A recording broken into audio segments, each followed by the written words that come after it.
What happens when a president goes to war against the government he leads? President Trump approves the release of a disputed Republican memo alleging the FBI and Justice Department abused their surveillance power. I'm Robert Costa. We discuss the fallout, civic and political, tonight on Washington Week. I think it's a disgrace. What's going on in this country, I think it's a disgrace. President Trump ignores warnings from the FBI and signs off on the release of a Republican memo he says shows bias against him in the Russia probe.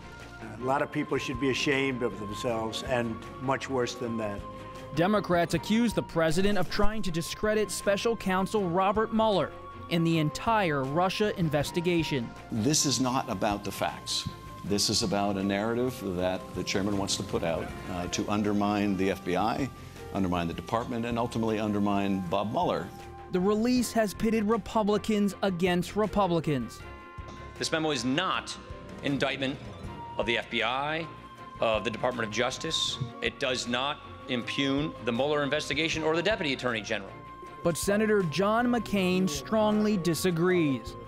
The Arizona Republican released a statement that read in part, "If we continue to undermine our own rule of law, we are doing Putin's job for him." At the heart of the document, a controversial dossier paid for by Democrats during the general election and by a Republican client in the early primary season. We discuss it all with Molly Ball of Time Magazine, Michael Shear of The Washington Post, Rachel Bade of Politico, and Carl Hulse of The New York Times. Celebrating 50 years, this is Washington Week. Once again from Washington, moderator Robert Costa. Good evening. The White House approved release of a House Intelligence Committee memo. It landed like a hand grenade in Washington on Friday, roiling already simmering tensions over the ongoing Russia probe. It was a day of unrest nationally, with the U.S. stock market plunging as the pillars of the nation's justice system were challenged by President Trump and the Republican Party, which controls both chambers in Congress. There are many names involved in this complicated story, lots of parts and competing perspectives. But at its core, the memo drafted by Republican House staffers who work with Intelligence Committee Chairman Devin Nunes, it asserts that the FBI and the Justice Department lack integrity and are politically biased, an explosive claim about apolitical institutions. In particular, it accuses law enforcement leaders of overstepping their authority to obtain a warrant. Democrats railed against the memo's release. So did a number of Republicans, including Arizona Senator John McCain, who said Mueller's investigation must proceed unimpeded. Former FBI Director James Comey, he was incredulous. He tweeted, "That's it? Dishonest and misleading memo wrecked the House Intel Committee, destroyed trust with the intelligence community, damaged relationship with FISA court, and inexcusably exposed classified investigation of an American citizen. For what? For what?" That is a question that seemingly sparked 1,000 answers in Washington on Friday, and our reporters tonight have been at the White House and on Capitol Hill, hearing them all, looking for the facts as both parties clashed. But let's start with the president, who put this all in motion and approved the release of the memo without redactions. What drove him to do so, Michael?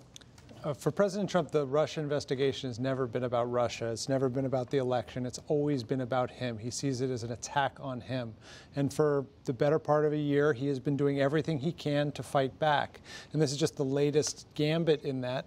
I think it's fair to say that the thrust of that memo is political. It's a political argument. It's not a legal argument. It's not saying that a court would not have accepted this warrant, or that the warrant was wrongly gotten. It's saying that there's a political motivation at the FBI, and that's the story that the president wants out. And we know that because today, in a spray in the Oval Office, the president gets a question about it, and he says it's a shame, and he is sort of lambasting it. And I bet we'll see over the coming weekend more tweets about this. It gives him a talking point, so then the daily news fight over the Russia investigation, he's able to feel like he's taking the upper hand. Yeah, I mean, there have been some Republicans arguing for the memo's release by saying that it was about something else, saying that it was about corruption in the FBI, saying that it was about, the need for oversight of certain institutions. And I think there are a lot of holes in that rationale, but the president hasn't even really tried to do that. The president, it's been reported, has even told his own friends, this is just about discrediting the Mueller probe. This, to him, is just about undercutting in the public's view, because he knows where this is going eventually. If Mueller comes up with something that touches him, it's going to become a political matter. It's going to hinge on public opinion. And so the important thing to me about this whole episode is that far from being pushed by some crisis into having to decide whether to defend the president against the Mueller probe, Republicans in Congress actually took it upon themselves. Nunes and the Intelligence Committee staff, they came up with this memo and gave it to Trump in order to help him discredit the Russia investigation. Democrats say, Carl, there were many omissions and inaccuracies. Did you say it landed like a hand grenade? I would say it landed like a thud. That I've talked to both Republicans and Democrats today who sort of agree with Comey. Is that it? In fact, there were some elements of the memo that really pointed that the investigation started with the story the Times had broken last month or 2 months ago with a Trump associate talking to an Australian diplomat, and that was upheld in the memo. I think that, the memo in some ways accomplished its main goal. There were 2 weeks of discussion about this, and people, there's a lot of smoke about it, and they were trying to undermine the investigation. But Republicans I was hearing from tonight are saying, okay, well, let's move on, and this really did not touch the Mueller investigation in any way. And and Senate Republicans really have been distancing themselves from this. And Lindsey Graham said, okay, let's move forward. I don't think that it did what the staff of the House Republican staff of the Intel Committee wanted it to do. And you've covered Devin Nunes, the House Intelligence Committee chairman, so closely up on Capitol Hill. How did we get here? How did he lead this? So there's different factions of Republicans, and they're sort of all over the map on how they see this memo. Obviously, Nunes and a lot of Trump's allies on Capitol Hill. Matt Gaetz is another very vocal one, a Republican from Florida. They have tried from the beginning to undermine the investigation, and I think Matt Gaetz even has said that Mueller is leading a coup against the president. Now, I just want to clarify that this is a very small fraction of Republicans. Most Republicans are not saying stuff like this on Capitol Hill. But there are Republicans who are sort of seeing these documents. Think Trey Gowdy, the oversight chairman, who's a former federal prosecutor.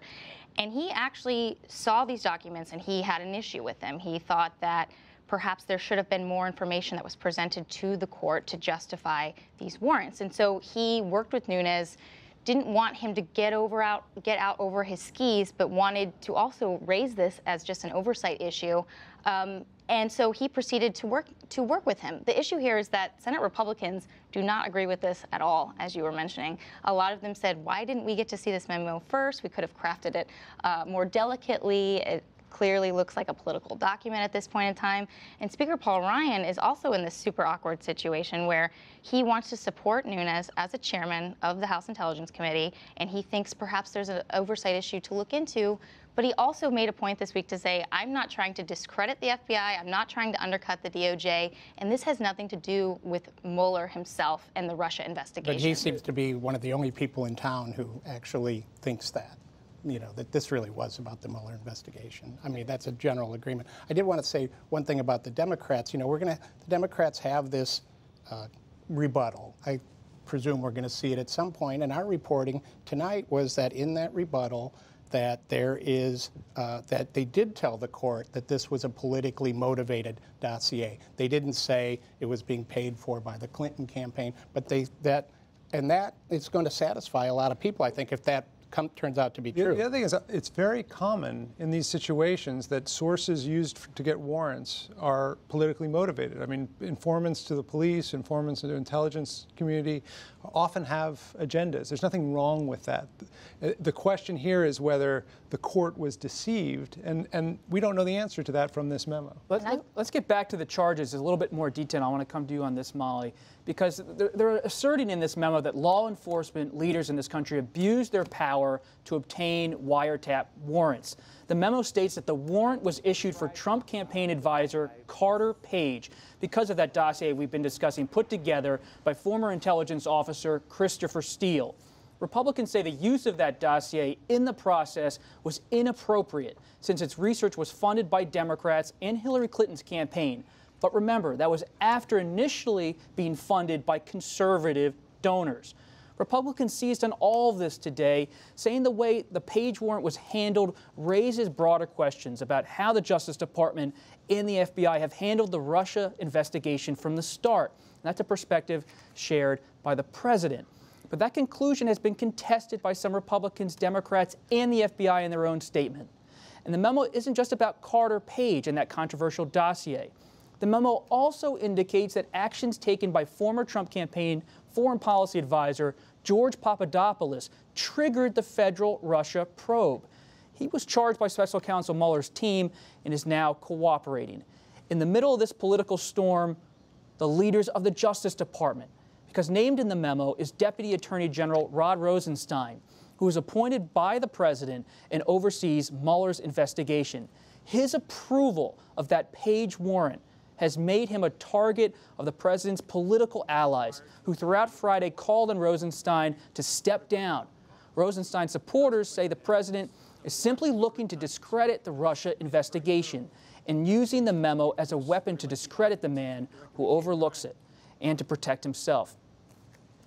I would add to that, I think Rosenstein is a target for a couple of reasons, right? Rosenstein is a target because of this warrant, but he's also a target because he's the man standing between Trump and Mueller. And as we found out last week, Trump's already tried to fire Mueller once and was prevented from doing so last year.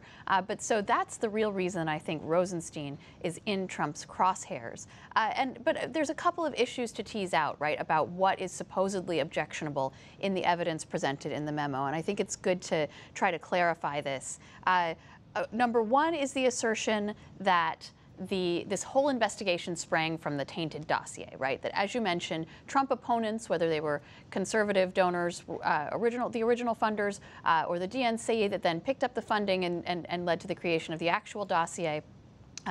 In any case, an anti-Trump faction is funding this research, creates this dossier, and then hands it over to the FBI, and the FBI takes it and goes straight to the court with it without doing any of their own homework. That's the allegation, right? That they were just sort of carrying water and they were politically motivated. The charge is not so much that they overstepped their authority as that they had political motivations. They were out to get Trump. They were staging this investigation based on flimsy evidence because they just wanted to take down the president.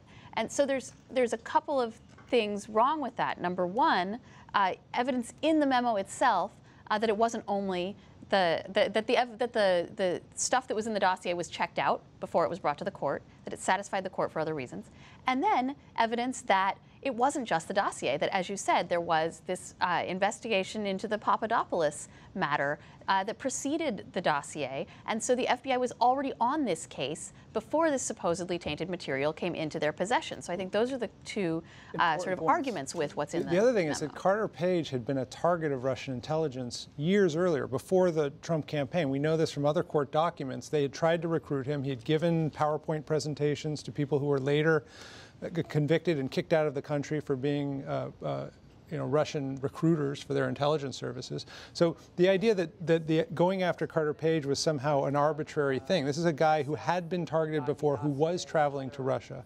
again, during the campaign. Well, throughout this, it's been the Trump campaign administration has also really sought to push themselves away from Carter Page, so it's kind of interesting that he would become this person. One, to Molly's point, and this warrant was extended. They had to go back and get multiple renewals. And so it wasn't just this one time. And you have to convince these judges. Judges do tend to go along with prosecutorial requests, but you still have to justify this. It's a surveillance request, so you have to convince the court that you're getting something worthwhile from the surveillance that's happening. Let's pull back for a second, because Rosenstein's under fire from the right today. Are there efforts to protect Mueller inside of Congress, to protect Rosenstein, to protect the whole Russia investigation process? Not that are making it to the House or the Senate floor. Yeah, of course, Democrats and some more centrist Republicans have been talking about legislation that would actually protect Mueller and make sure that Rosenstein couldn't be fired, or that if somebody else were to be in his place, that nobody could touch Mueller. But the leadership in the House and the Senate, Paul Ryan and Mitch McConnell, have said time and time again they do not think that is necessary. They do not think the president is going to come after Mueller. But obviously there are questions on this, right? Today his answer to what about Rod Rosenstein? He said, you figure that one out. It was very clear that he was ticked off about the memo and that Rosenstein had basically continued the reapplication or re-upped the application. And so it looks like he is starting to come after Rosenstein. You figure that one out, he said about Rod Rosenstein. Yes, you figure that one out. So what happens if Rod Rosenstein decides to step down or is fired by the president? Well, he's said that he is not going to step down, that he would have to be fired, and that he's not going to dismiss Mueller unless he finds some evidence of misbehavior, and he's seen no evidence of that. If he steps down, then his deputy, the next person in line, would take over. Jeff Sessions has recused himself. That recusal would stand. The reason this matters, and you could just keep going down. I mean, in theory, you could have the president continue to take people out, and then eventually he would have to nominate somebody else for that position, but Congress would have a say in that nomination.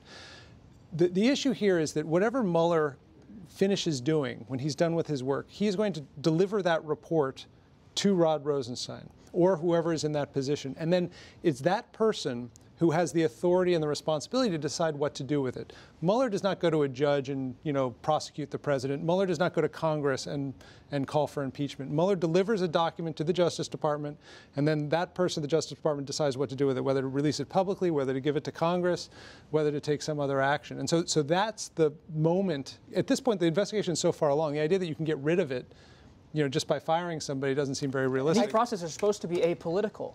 Right. Supposed to be removed from politics. Actually, and that's been one of the interesting things about all this. These are administration appointees and Republicans, and for the House Republicans and the president to be attacking the FBI is a very big role reversal. The one thing I would say about Rosenstein is that if the Devin Nunes and those folks thought that this report was going to come out and build up a big push to fire Mueller or Rosenstein, I think that did not work. I think what about FBI Director Chris Wray?